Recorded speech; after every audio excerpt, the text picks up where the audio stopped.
and I'd never forget Kilmainham.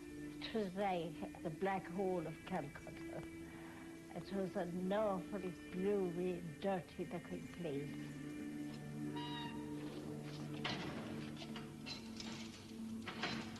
We were put into different cells there, and they were musty and didn't seem to have any air. I heard one of the girls next door breaking a window, and I did the same to my place, and we had some air.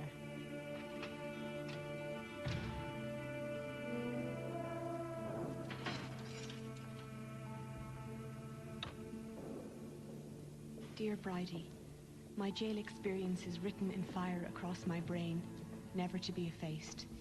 Yours truly, Polly, North Dublin Union, 1923.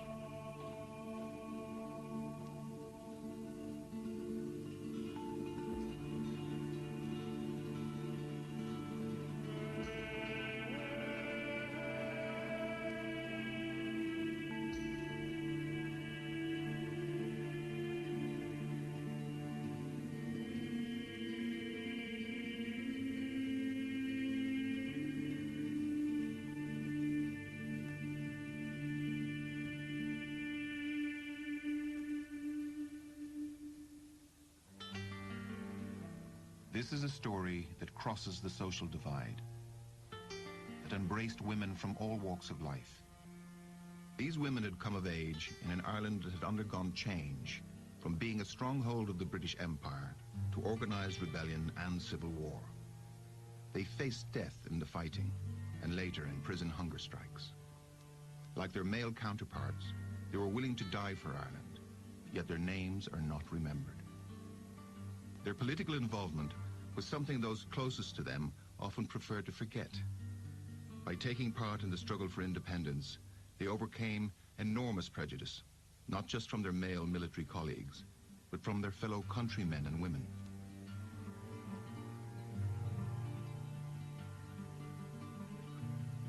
They were Ireland's secret army, and their story began at the turn of the century.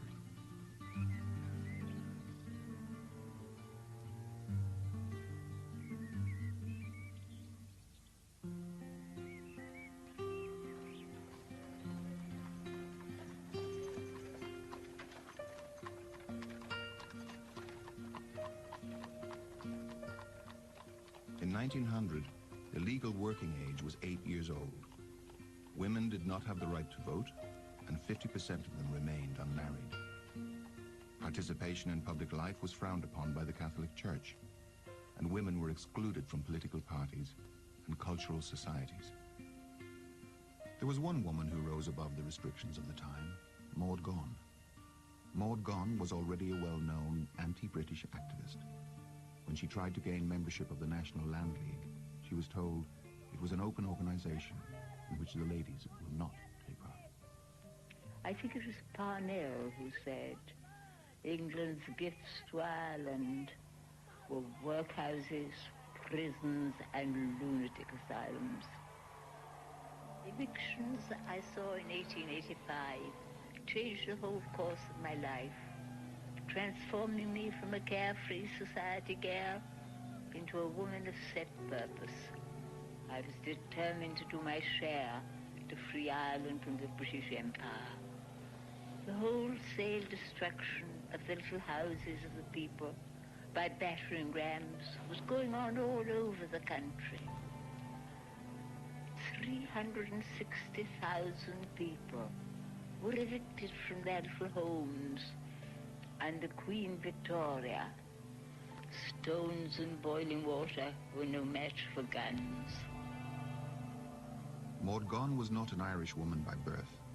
She had come to Ireland as a child when her father, a captain in the British Army, was posted here.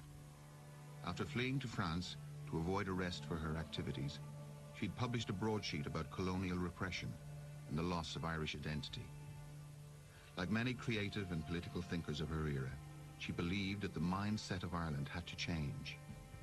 The Celtic revival had begun.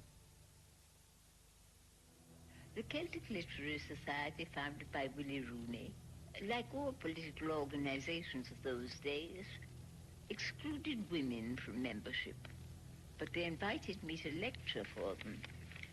So I used the opportunity of asking if they really thought Mother Ireland strong enough to go into battle with one arm tied behind her back, which was what this exclusion of women from political life meant, and suggested that they should invite their sisters and sweethearts to meet me in their room in Abbey Street, and we would form a women's organization for national independence.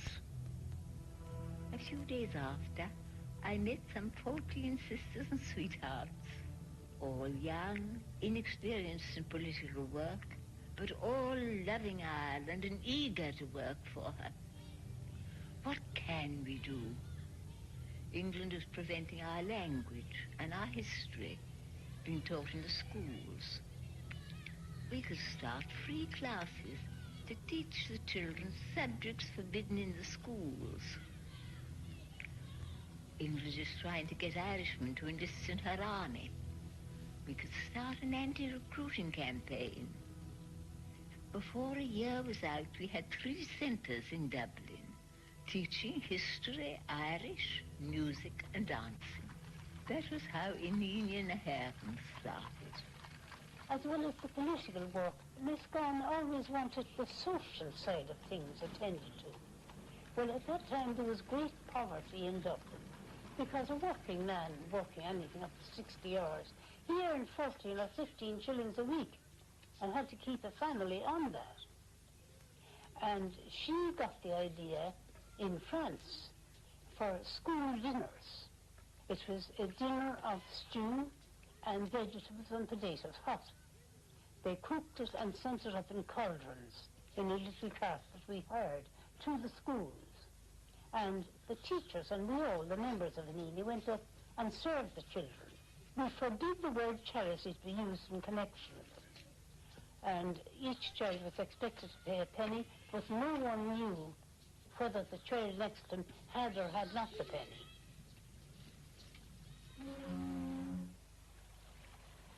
Ireland in 1900 was part of the British Empire, with all the emblems that entailed. The British military patrolled the capital, occupying one side of O'Connell Street, the GPO side. They dazzled young women in their military uniforms. Inine na hÉireann set about dissuading young girls from stepping out with British soldiers. They also campaigned against local boys joining the occupying army.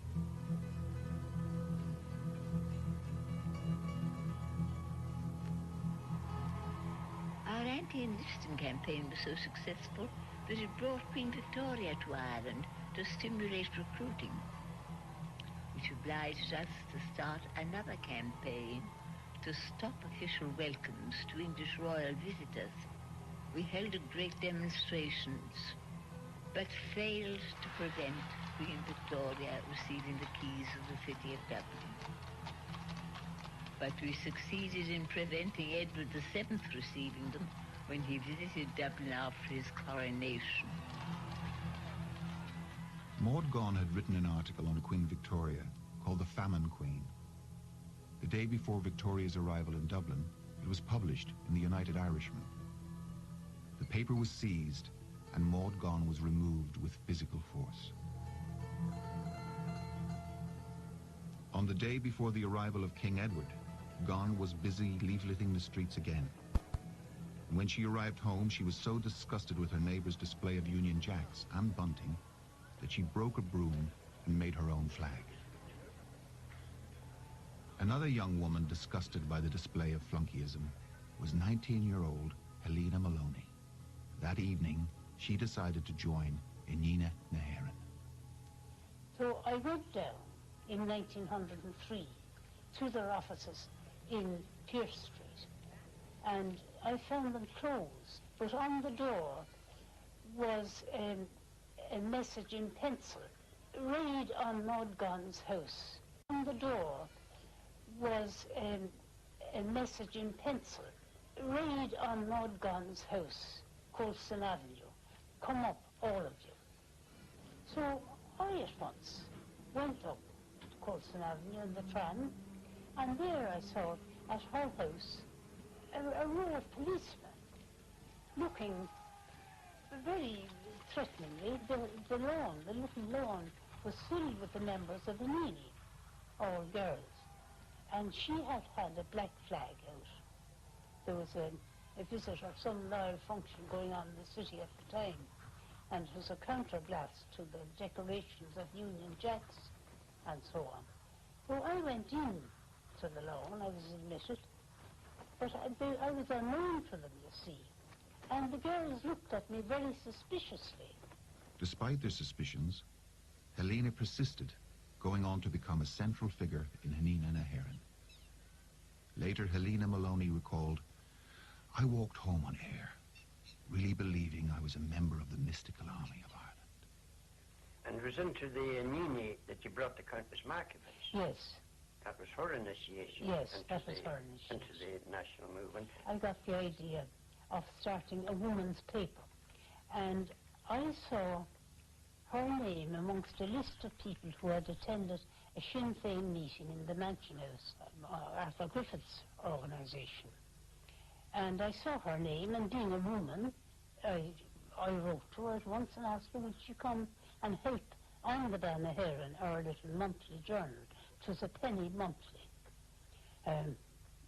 called Ban na hÉireann, Women of Ireland. It was an odd kind of woman's paper, a funny hodgepodge of blood and thunder, high thinking and homemade brown bread. As Helena Moloney would later describe, a mixture of guns and chiffon. It is very unpleasant work killing slugs and snails, but let us not be daunted. A good nationalist should look upon slugs in the garden much in the same way as she looks on the British in Ireland. You had some distinguished contributors to it. You had Susan Mitchell, who was an assistant to AE, wrote, "Rise from your knees, O daughters, rise. Yes, your mother still is young and fair. Let the world look into your eyes and see her beauty shining there. Grant of that beauty but one gleam. Heroes shall rise on every hill. Today shall be as yesterday. The red blood burns in Ireland still." The young working girls who joined Hanina were defying the norms of the day and risking their livelihoods by joining a nationalist organization. Membership was considered to be a treasonable activity for which they could be discharged immediately.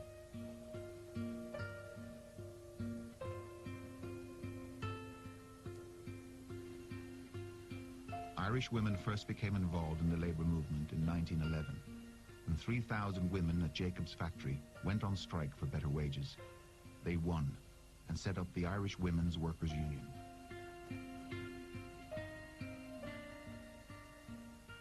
In the Great Lockout of 1913, the entire membership of the Women's Workers' Union stayed out on strike for 6 months. James Connolly took over the Irish Trade and General Workers' Union and set up the Irish Citizen Army to protect workers against the police brutality. Countess Markievicz, already involved in the struggle to overthrow British rule, joined the Irish Citizen Army.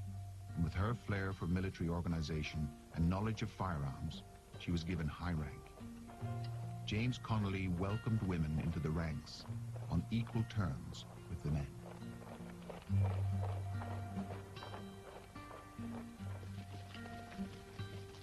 Connolly was he was a good suffragist himself, you know.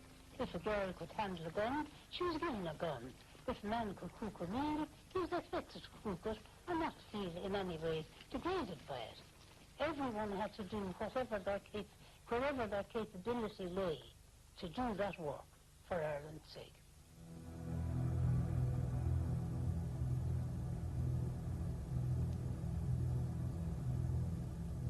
The Third Home Rule Bill in 1912 promised a greater level of self-government. It caused an upsurge in nationalist activity. The North galvanized in opposition to Home Rule, forming the Ulster Volunteer Force.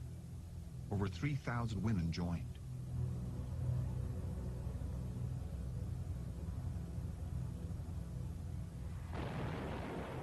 Prompted by the Northern example, the Irish Nationalist Volunteer Force was set up in Dublin.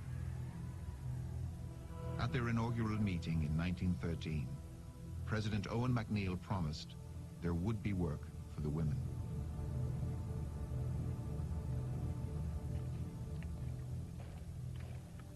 But the women were not content to take on a supporting role to the men, and Cumann na Món was set up in April 1914 as a militant and extremist movement gearing itself for war. When Cumann na Món first marched, they were pelted with mud and ridiculed. We are not the handmaidens or camp followers of the volunteers. We are their allies. The aims of Cumann na Món were to advance the cause of Irish liberty and to assist in arming a body of Irish men.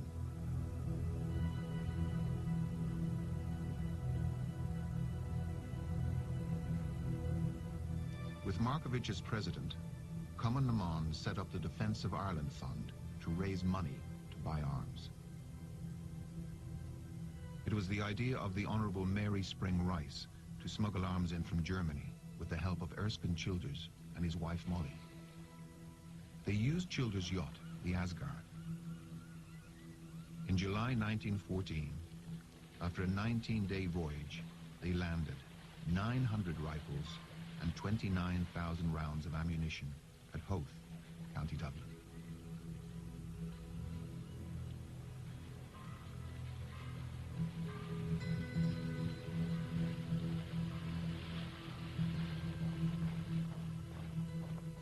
Britain was at war at the end of August 1914, and the Home Rule Bill was postponed once again.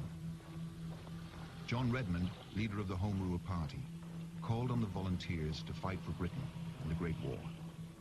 This caused a split amongst the volunteers. The majority supported Redmond and went to fight for Britain. Cumann na Món were opposed to fighting for Britain, and no branch of the organization supported Redmond.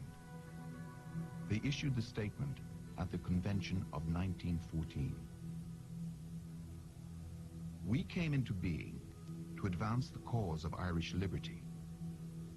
We feel bound to make the pronouncement that to urge or encourage Irish volunteers to enlist in the British Army cannot, under any circumstances, be regarded as consistent with our work.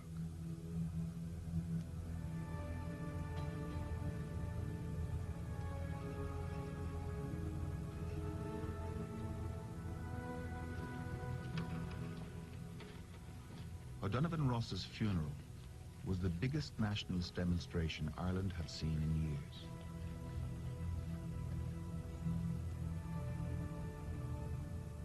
The funeral committee represented all the nationalist groups, and for the first time, Cumann na Món was included.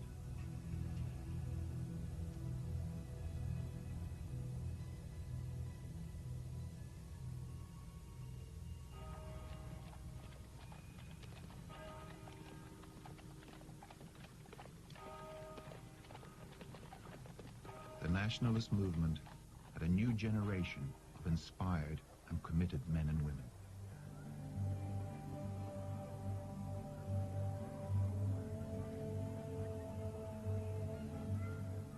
They were setting the stage for a rebellion against Britain.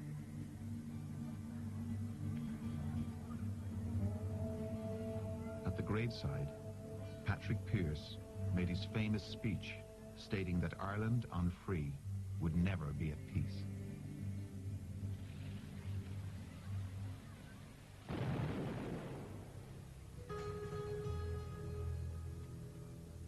Women were also impatient for Irish freedom. Cumann na Món was growing in force. By 1915, there were more than 60 branches in Ireland. Membership had doubled.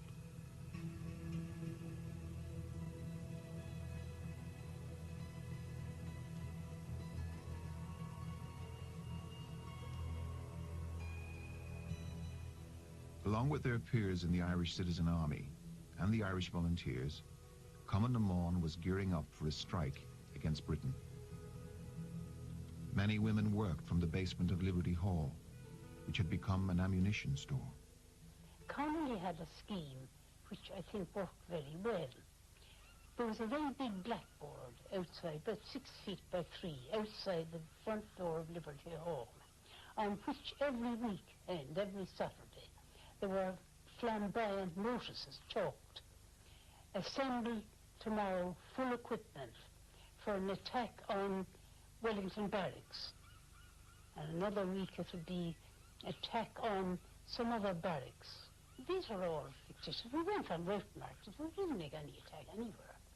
But I said one day to Connolly, I said, why do you put out these notices that don't mean anything, only turning the eyes of the police on us?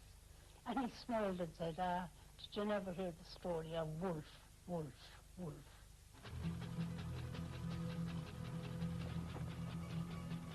For 2 weeks leading up to Easter, Helena Maloney and her co-worker, Ginny Shanahan, slept in Liberty Hall every night. In their room, they made the first tricolours for the rising. According to Maloney, we didn't get definite instructions of the rising. Our little group was on the alert the whole time.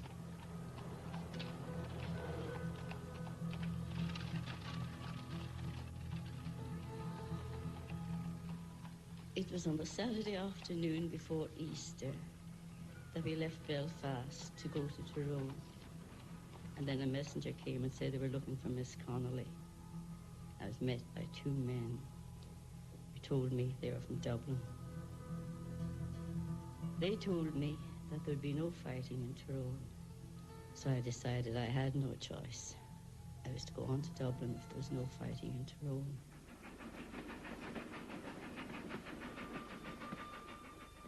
What happened to Nora Connolly that Saturday morning was echoed all over the country. The Irish Republican Brotherhood, now known as the Military Council under Patrick Pearse, had forged a document to dupe MacNeill into authorizing a rising. That Saturday, with just 1 day to go before the planned rising, MacNeill had discovered the document was a forgery and sent out orders cancelling all marches, parades and maneuvers.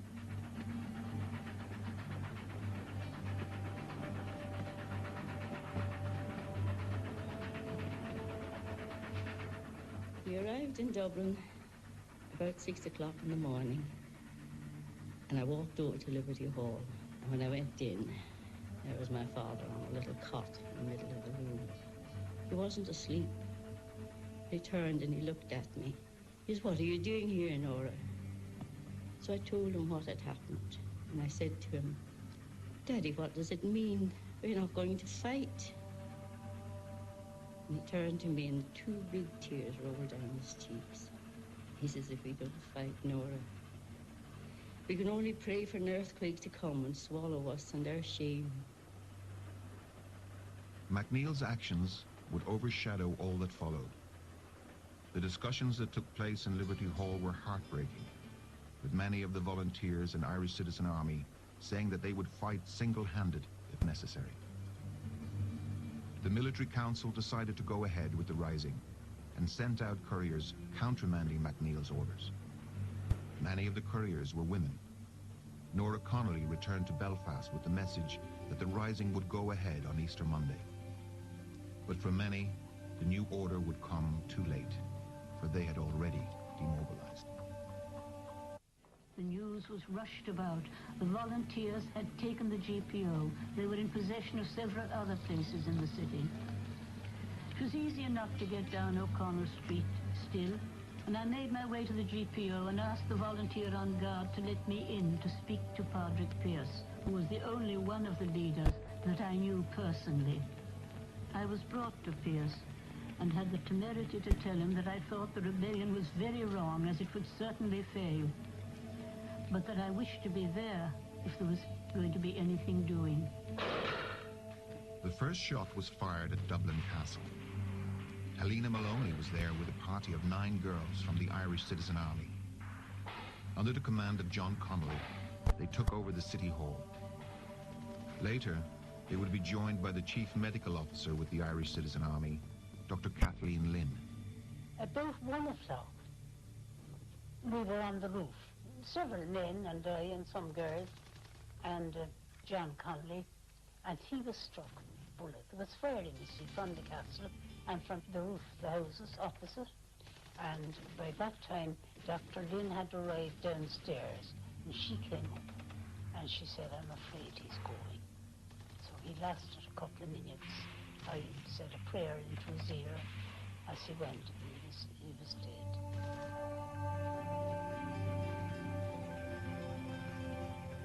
When carrying dispatches to the GPO, I saw the charge of the 5th Lancers down O'Connell Street and their repulse by fire from the GPO garrison. I also saw the hoisting of the tricolour on the GPO. On my return from the GPO, I saw Madame Markiewicz and William Partridge turn back a column of British soldiers who were advancing down Harcourt Street. Madame had shot the 2 officers at the head of the column. Monday night we spent in Stephen's Green.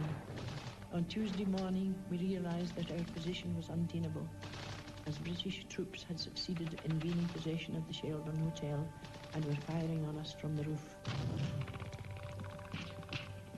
Before we left the Green, we lost one of our men, James Fox, who a few moments before had been singing "Wrap the Green Flag Round Me, Boys." We then evacuated the Green and took possession of the College of Surgeons. Margaret Skinnider, a 23-year-old schoolteacher from Glasgow, was part of the 138-strong Stephen's Green Battalion. Her friend, Countess Markiewicz, was second in command under Michael Mallon. Over 200 women took part in the rising, stationed at all major outposts in the city, except Boland's Mill. Well, now, as everybody knows by this time, in Boland's Mills, there were no Cumann na mBan, although they had waited on Mount Street Bridge to be called. And De Valera didn't approve of having girls from, I think he didn't want to put them in danger. And so there were no girls there, no women of any kind.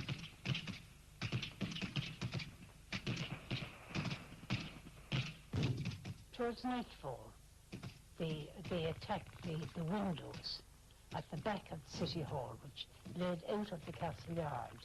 There was an attack on that, and they evidently got in through one of the lower windows because we heard a call, surrender. And that was repeated because the plaster was falling in showers from the roof as a result of the firing on the City Hall, you see. And we were taken out one by one through the window at the back and taken prisoner. Fire raged through the city, and by Friday the GPO was in flames. Pearce called on the 40 women stationed there and asked them to leave. By about Thursday, the front of the GPO had been set on fire. On Friday evening, a party of about 12 of us, 5 or 6 girls, a handful of wounded men, of whom only one was unable to walk, were told to get out of the back of the GPO and make our way to Jervis Street Hospital. It must have been just about that time that the garrison, led by Pearce and the others, got out into Henry Street and over to Moore Street. 3 women chose to remain with the leaders of the rising: Julia Grennan, Elizabeth O'Farrell, and Winnie Carney. With the wounded James Connolly on a stretcher, they made their way through the blaze to a little house on Moore Street. 230 innocent civilians, including 28 children, had been killed in the fighting. On Friday night, Sean McDermott asked Elizabeth O'Farrell to make a white flag. Later, it was decided that she would deliver the surrender note. I left the house with a verbal message from Commandant Pearce to the commander of the British forces to the effect that he wished to treat with them. I waved the small white flag which I carried, and the military ceased firing. The next day, at 3:30, she stood by Patrick Pearce's side while he surrendered. In photographs of that surrender, Elizabeth O'Farrell was literally airbrushed out. Only her feet can be seen next to Pearce's. The leaders of the rising were marched away, leaving Elizabeth O'Farrell alone to take the surrender note to the rest of the garrisons. Heavy fire still raged through the city, and her journey would take her 2 days. She was turned away at some of the outposts, as the men were not prepared to take the note of surrender from a woman. We were all marched under military escort to Richmond Barracks. The girls were singing all the time amidst the insults of the soldiers and the people along the route. We never had the British to protect us before. But luckily, the soldiers guarded us very heavily. Because when the gates were opened and we were marched out, there were such shrieks of hatred. Never did I see such savage women. A lot of it seemed to be directed against the Countess's breeches and puttees. 77 women were among the prisoners that passed through Richmond Barracks. The women were then taken to Kilmainham Jail.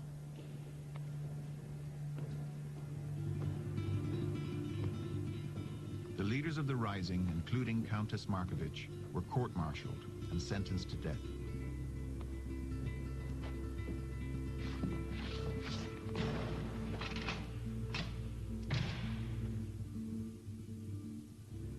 Most of the women were released after a week. Others were deported to England, where they were imprisoned or placed under house arrest. The Countess's sentence was later commuted to life in prison. There were also women imprisoned who had played no part in the rising. Annie Higgins, Countess Plunkett, Nell Humphreys, Marie Perlose, Kathleen Brown, Odell Ryan. They were held for 4 months without trial. We were put into a disused wing, the women, and evidently all the other men who had surrendered in the meantime outside were brought in there, and the men were executed, the executed men. Were you there when they executed? We were, and heard it every morning from our cell at it. I knew there was something sinister in the sound of those bullets. I knew, I said to myself, they're shooting them, they're shooting the prisoners.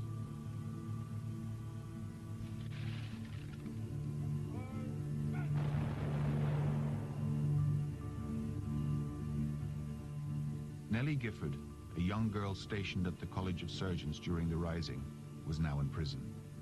Her sister Muriel was married to Thomas MacDonagh, one of the leaders sentenced to death. Her other sister, Grace, was the fiancée of Joseph Plunkett, also to be executed. I was staying with my sister Muriel at the time. She was Tom MacDonagh's wife, and she was alone with the 2 children. I remember going to get the papers, and there was the news that Patrick Pearse and Tom had been executed. The next morning, although we'd been up all night, I woke as if been pulled out of the bed by an unforeseen force. I had no notion what I was doing, except I was being pulled on. I went then to Kilmainham to see Joe. After 5 hours, I was let in to see him. The prison chaplain married us. I was brought in and put in front of the altar.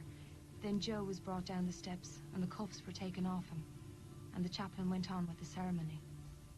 I was not alone with him, not for 1 minute. I had no private conversation with him at all.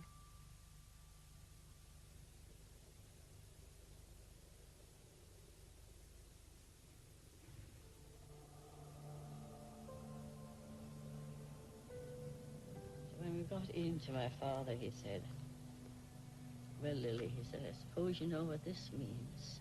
"Oh, no, not that." He said, "Yes, Lily." She broke down then and she said, "But your beautiful life, James." She said, "Your beautiful life." And he said, "Wasn't it full life, Lily, and isn't this a good end?"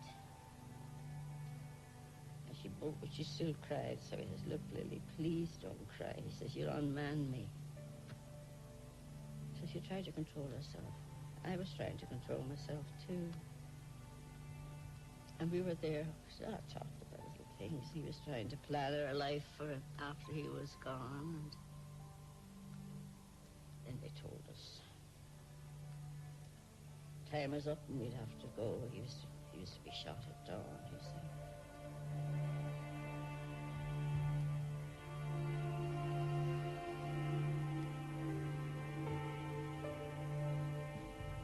Well, we heard of the executions, and of course that horrified people, because in every chapter of Irish history, we should be accustomed to hearing of ruthless acts. But this was another. If England wanted Ireland, why had she no kindness towards them? Why had she no kindness? And Maxwell, I think the first proclamation of the English in Ireland after the Rising was directed at the widows of the men they had just executed. 78 volunteers had lost their lives during the Rising, and the number in turn reached 2,600 at its height. The families of these men were now destitute.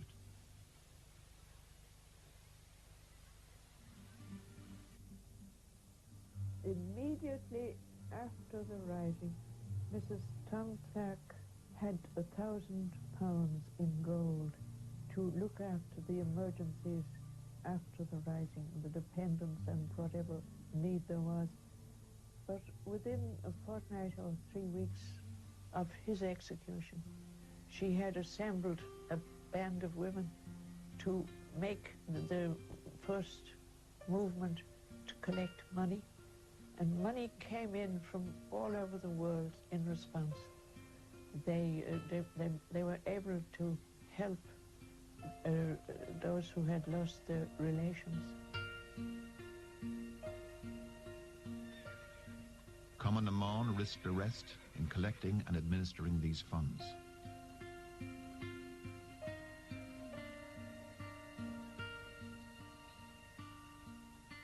When the men were released in the general amnesty of 1917, a network of nationalist Ireland had been put in place by the women.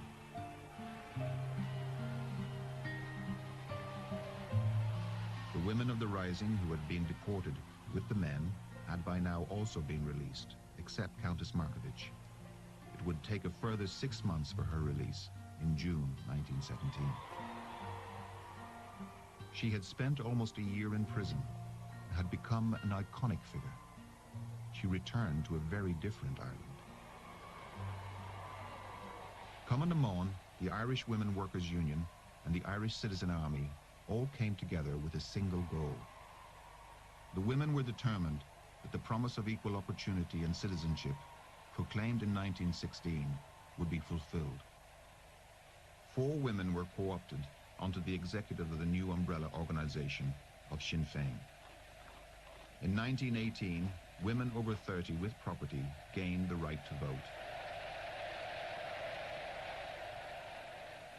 Sinn Féin won a landslide victory in the general election of that year, and Countess Markievicz became the first female parliamentarian in Europe. But all was not well in this victory.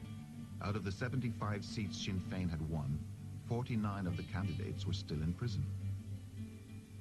By 1919, the War of Independence had begun. We were trained in first aid.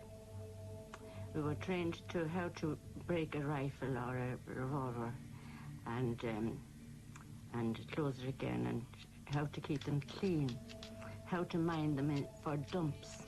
They had to be dumped. They were, well, they called them dumps, as places of security where they could be kept. And there was wells in the pram that time. It had any amount of stuff hidden in the wells of the pram.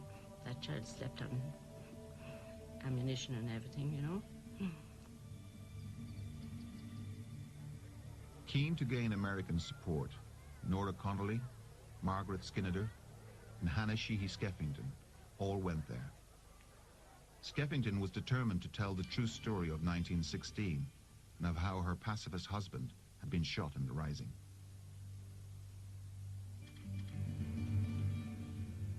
She also secured a meeting with President Woodrow Wilson, something Eamon de Valera had not managed to do in his months of American campaigning. Hannah Sheehy Skeffington was arrested on her return from America, along with many other activists, including Kathleen Clark, who had been taken from her sickbed, Countess Markievicz, and Maud Gonne MacBride. Maud Gonne MacBride had returned to Ireland after her husband, Major MacBride, was executed in 1916. She was arrested while taking a British MP on a tour of the poverty-stricken areas in Dublin. Her her young son Sean ran after the Black Maria as she was driven away for deportation. In 1919, women were in charge of the new alternative justice system set up by Dáil Éireann. I went with a message to Countess Markovich's Labour Department, and somebody said, "Have you seen this?" And I said, "No." And they had this little oath printed, and I signed it. I, Mara Comerford, do solemnly swear that to the best of my knowledge and ability I will support and defend the Irish Republic, the government of the Irish Republic, which is Dáil Éireann, against all enemies, foreign and domestic. I will bear true faith and allegiance to the same, and that I take this obligation freely without any mental reservation or purpose of evasion, so help me God. Early in 1920, the British changed all their policies. I was in Cumann, of course, and we were doing whatever we had to do in that organization. And presently the Black and Tans arrived, and life became extremely much different, I can assure you. But the effect on lonely places in the country was really terribly savage. The Black and Tans became synonymous with violence. All nationalist organizations were banned, including Cumann na mBan. But the women stood their ground, resisting constant raids, intimidations, shootings, and the burning of their homes and businesses. I don't think they could ever have managed without them. The men couldn't have. For instance, outside Mountjoy, when Kevin Barry was being executed, all Cumann na mBan were kneeling down outside. You know, Kevin Barry was being hanged and he was only 18. And there was a great hue and cry, and everybody thought there might be a reprieve on account of his youth.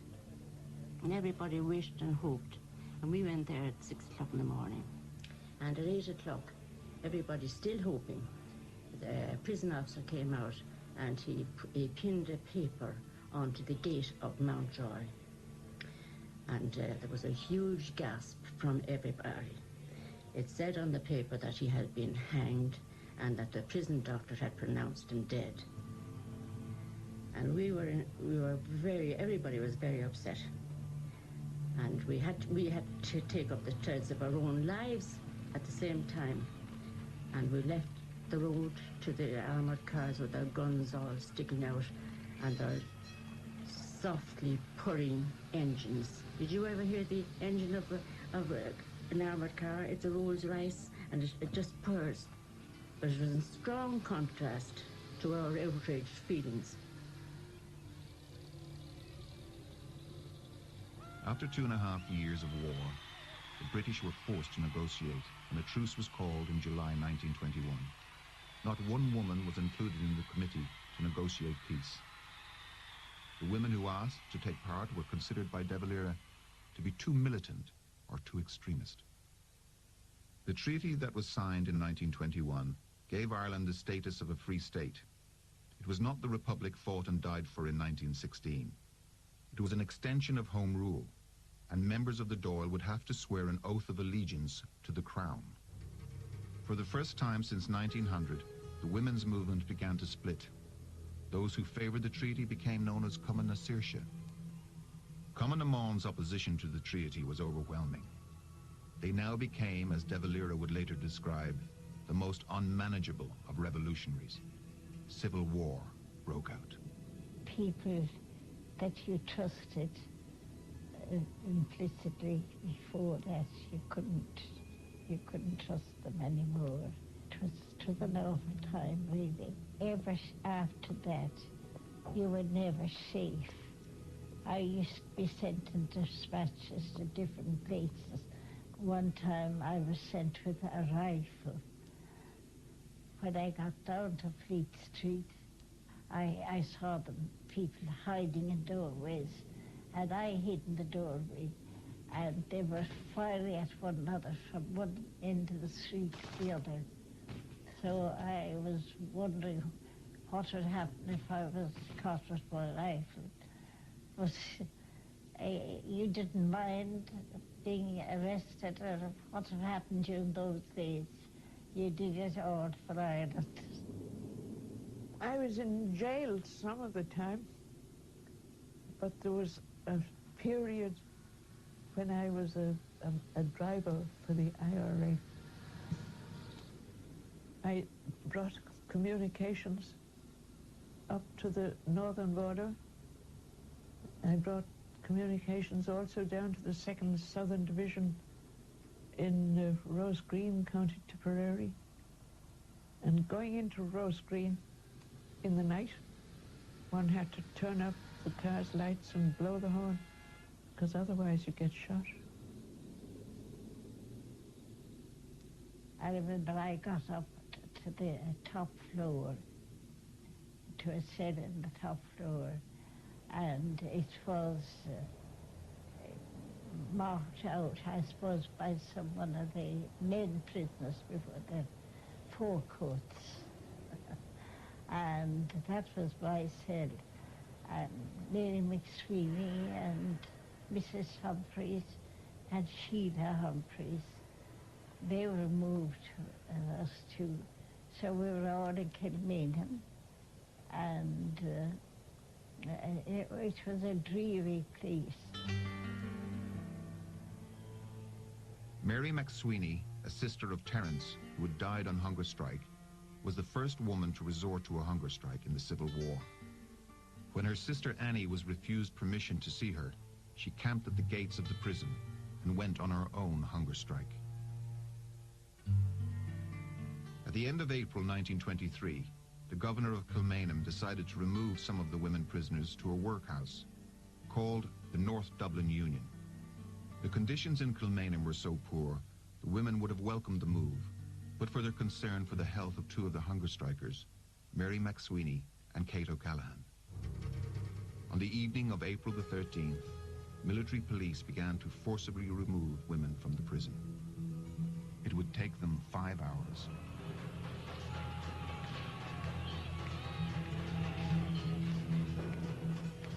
After I'd been dragged from the railings, a great hand closed over my face, blinding and stifling me, and thrust me back down to the ground among trampling feet. I heard someone who saw it scream, and I wondered how Miss McSweeney could bear the noise. After that, I remember being carried by 1 or 2 men and flung down into the surgery to be searched.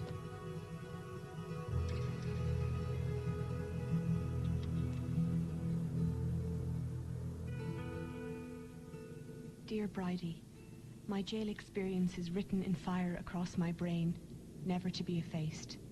Yours truly, Polly. North Dublin Union, 1923. Bridie Halpin did try to efface the memory of prison at the end of the Civil War. Like many of the women who emerged from prison, she chose emigration. When she died in a New York apartment in the year 1988, there were no memories of her as a young girl. No one knew of her political life, of her hopes and dreams, until they found a suitcase under the bed. As each document was uncovered, an unknown Bridie emerged. Each piece of paper a personal memoir, a vignette weaving a portrait of a time and a person that had been forgotten. The last item that was uncovered was Bridie's jail journal. Dear Polly, far better the grave of a rebel without cross, without stone, without name, than a treaty with treacherous England.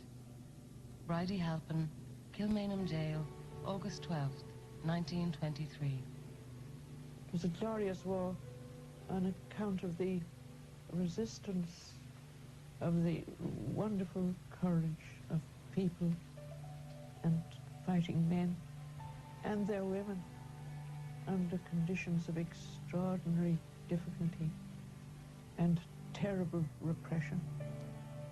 Well, people had to take risks, Jim. It was kind of, you're in it, and you had to take responsibility. I think it made a great generation of people, because everybody had to accept responsibility very early on. If this generation knew exactly what was suffered in those days, now, they couldn't possibly but take note of it.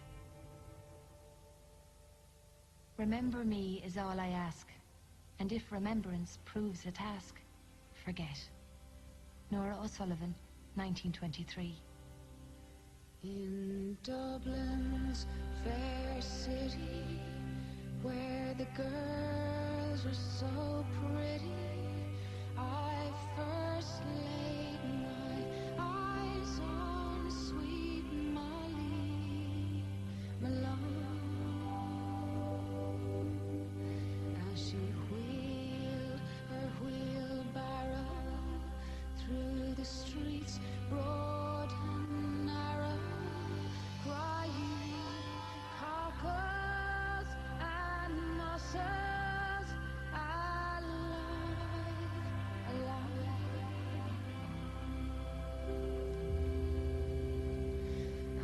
Alive, alive, oh, alive, alive, oh, crying cockles and mussels, alive, alive. She was a fishmonger, and sure 'twas no wonder, for so was her father and mother before, and they all wheeled their barrows through